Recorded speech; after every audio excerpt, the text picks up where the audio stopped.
ایک بڑا ہی اہم سوال جو آج کے دور سے بڑی مطابقت رکھتا ہے کہ حضرت سیدنا عیسیٰ علی نبینا علیہ الصلوۃ والسلام بغیر والد کے کیوں پیدا ہوئے؟ اصل صورتحال کیا تھی؟ تو اس پر میں نے بڑا غور کیا اور آج کے حالات حاضرہ کا جائزہ لیا، تو جو بات مجھے سمجھ میں آئی وہ میں آپ کی خدمت میں عرض کرتا ہوں۔ دیکھیے، اس وقت خاص طور پر یہودیوں میں ایک بے چینی تھی، وہ ایک مسیحا کے انتظار میں تھے۔ وہ ایسا مسیحا چاہتے تھے جو سیاسی رہنما ہو، ان پر ظلم کرنے والوں سے لڑے، انہیں طاقت دے اور فتح دلوائے۔ یہ ان کا ایجنڈا تھا، یہی ان کا مقصد تھا۔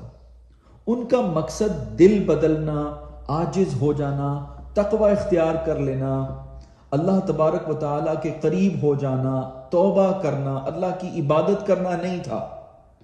ان کا مقصد اخلاص، استقامت، ایمان، روحانیت، نفس کا تزکیہ، دل کا تصفیہ، اپنے ذہنوں کو صاف کرنا، اپنے جسموں کو طہارت دینا اور اپنی سوچوں کو شیطانی وسوسوں اور نفس کے حملوں سے بچانا اور اپنے آپ کو اللہ کی بارگاہ میں پیش کرنے کے لیے پاک، صاف اور مطہر کر دینا نہیں تھا۔ ان یہودیوں کا سارا مقصد فقط سیاسی رہنما چاہنا تھا۔ وہ چاہتے تھے کہ ایک ایسا مسیحا ہو جو انہیں ظلم کرنے والوں سے بچا لے، اور جنہوں نے ان پر ظلم کیا ہے ان کے ساتھ لڑے۔ جیسے اس وقت رومن امپائرز نے یا مصریوں نے ان پر جب حملہ کیا تھا، تو وہ ایسا مسیحا چاہتے تھے جو انہیں ایمپاور کرے، جو انہیں طاقت دے اور انہیں دنیا میں فتوحات دے اور وہ پوری دنیا پر حکومت کر سکیں۔ یہ ان کا ایجنڈا تھا۔ اگر آپ آج دور حاضر میں نظر دوڑائیں، آپ پولیٹیکل ویوز پڑھیں، گلوبل نیوز کو دیکھیں، اور آپ اس وقت دنیا کے جنگی حالات کو دیکھ لیں، حتیٰ کہ مسلمانوں کے کانسیپٹس کو دیکھ لیں، تو وہ سب بھی اسی نہج پر چل رہے ہیں۔ آج بھی یہی حال ہے۔ دنیا کے زیادہ تر لوگ کسی ایسے شخص کے انتظار میں ہیں جو دنیا میں آ کر ان کو سیاسی طور پر، سماجی طور پر اور معاشی طور پر بدل دے۔ They want a revolution, a worldly revolution. Worldly affairs میں ان کو چینج چاہیے، ریولوشن چاہیے، انقلاب چاہیے۔ لیکن اصل ضرورت تو دل کی تبدیلی تھی۔ تمام انبیاء کرام علیہم السلام انسان کا اخلاق سنوارنے کے لیے تشریف لائے۔ پہلے انہوں نے لوگوں کو بدلا، ان کے دلوں کو بدلا، ان کے دل کا تصفیہ کیا، دلوں کو صاف کیا، ان کے ذہنوں کو صاف کیا، انہیں ان کے نفس کا تزکیہ کیا، ان کی تربیت کی۔ پہلے لوگوں کو بدلا گیا۔ تمام انبیاء کرام علیہ السلام کی یہی سنت تھی، اور بتمام و کمال ہمارے پیارے آقا سیدنا محمد رسول اللہ صلی اللہ علیہ وآلہ وسلم نے مکہ میں بعثت نبوت کے ساتھ ہی فتوحاتیں شروع کر دی تھیں، بلکہ 10 سال تک مکہ میں وہ صحابہ کرام کی تربیت فرماتے رہے، ان کے اخلاق سنوارتے رہے، انہیں توحید سمجھاتے رہے، ان کے دلوں میں ایمان انڈیلتے رہے، ان کا تزکیہ فرماتے رہے۔ تو سب سے پہلے لوگوں کو اپنے احوال درست کرنے ہوتے ہیں۔ تو یہی سنت انبیاء ہے جو آج تمام امتیں بھول چکی ہیں۔ اس سبق کو کوئی یاد نہیں کراتا، اس پر کوئی بات نہیں کرتا کہ ہمیں اپنے آپ کو پہلے درست کرنا ہے۔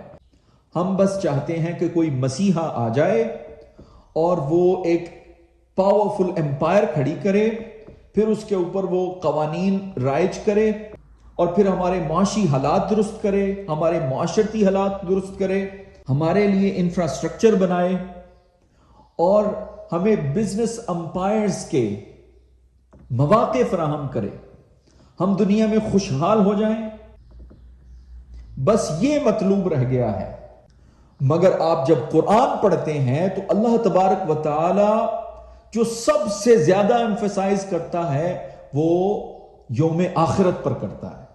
مالک یوم الدین، قرآن کا ہر صفحہ معطر ہے ذکر موت اور روز آخرت کے حساب سے۔ ہر صفحے پر آپ کو یاد کرایا جاتا ہے کہ آپ نے بہت جلد اپنے رب سے ملنا ہے۔ وَلْتَنْظُرْ نَفْسٌ مَا قَدَّمَتْ لِغَدٍ مالک یوم الدین۔ آپ قرآن کی کوئی سورہ اٹھا کے دیکھ لیں، سب سے زیادہ ایمفیسائز اللہ تبارک و تعالی نے توحید اور روز آخرت پر کیا ہے۔ اور آج امت مسلمہ میں بھی رجحان بڑھ گیا ہے، وہ چاہتے ہیں کہ کوئی مسیحا ایسا ہے جو ان کے معاشرتی دنیاوی حالات کو بہتر کر دے۔ جب وہ دنیاوی طور پر توانا ہو جائیں گے تو اس کے بعد پھر وہ روز آخرت کا سوچیں گے۔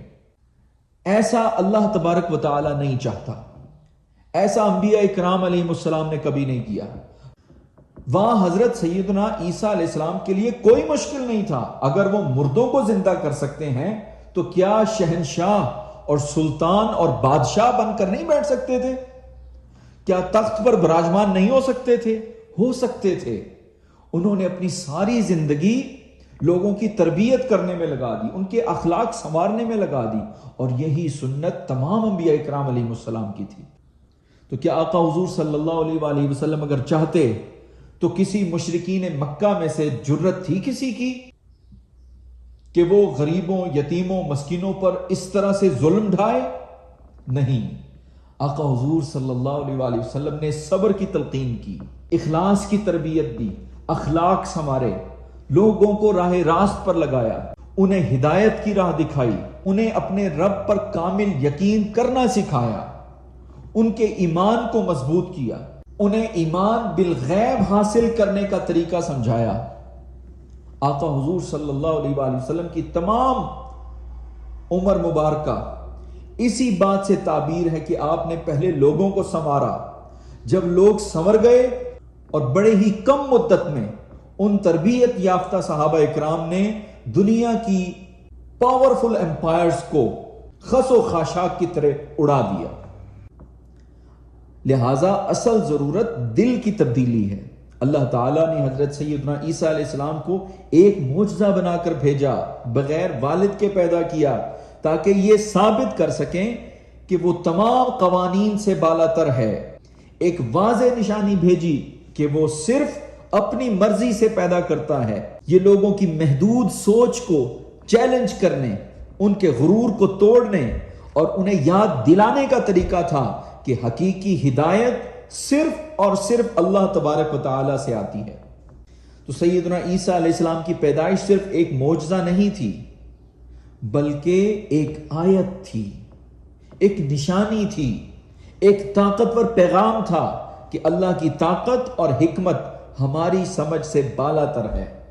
وَلَا يُحِيطُونَ بِشَيْءٍ مِّنْ عِلْمِهِ إِلَّا بِمَا شَاءَ۔ آج پوری دنیا میں لوگ احاطہ کرنے کی کوشش کر رہے ہیں، سمرائز کرنے کی کوشش کر رہے ہیں، سولوشن چاہتے ہیں، مگر سولوشن ورلڈلی افیئرز، دنیاوی مفاد پرستی میں نہیں ہے۔ اگر آپ چاہتے ہیں کہ آپ کو حسنات دنیا میسر ہوں اور آپ دنیا پر راج کریں اور دنیا آپ کے لیے آسان کر دی جائے، تو آپ کی ساری محنت آخرت کے لیے ہونی چاہیے۔ جب آپ روز آخرت پر ایمان لے آئیں گے تو آپ کے دل میں خوف خدا پیدا ہوگا۔ جب آپ کے دل میں تقوی پیدا ہو جائے گا تو پھر آپ رحم دل ہو جائیں گے۔ جب رحم دل ہو جائیں گے تو پھر آپ میں مساوات پیدا ہو جائے گی، آپ میں اخوت پیدا ہو جائے گی، ایک دوسرے سے محبت کرنے لگیں گے، اور یہ قتل و غارت گری، کرپشن، جھوٹ، ایک دوسرے کو ذہنی اور جسمانی اذیت کرنے والے وائرس سے اللہ تبارک و تعالیٰ آپ کو نجات عطا فرما دے گا۔ تو اگر آپ چاہتے ہیں کہ آپ کی دنیا اچھی ہو جائے تو آپ اپنی آخرت کی فکر کریں۔ یہ دنیا بائی پروڈکٹ اللہ تبارک و تعالیٰ آپ کو عطا کر دے گا۔ لہٰذا حقیقی نجات اللہ تبارک و تعالیٰ کی اطاعت میں ہے، اللہ کے رسول کی اطاعت میں ہے۔ حقیقی نجات اپنے آپ کو درست کرنے میں ہے، اپنے دل میں تقوی پیدا کرنے میں ہے، اور آقا حضور صلی اللہ علیہ وآلہ وسلم کی سنت پر چلنے میں ہے، نہ کہ دنیاوی طاقت یا مرتبے میں۔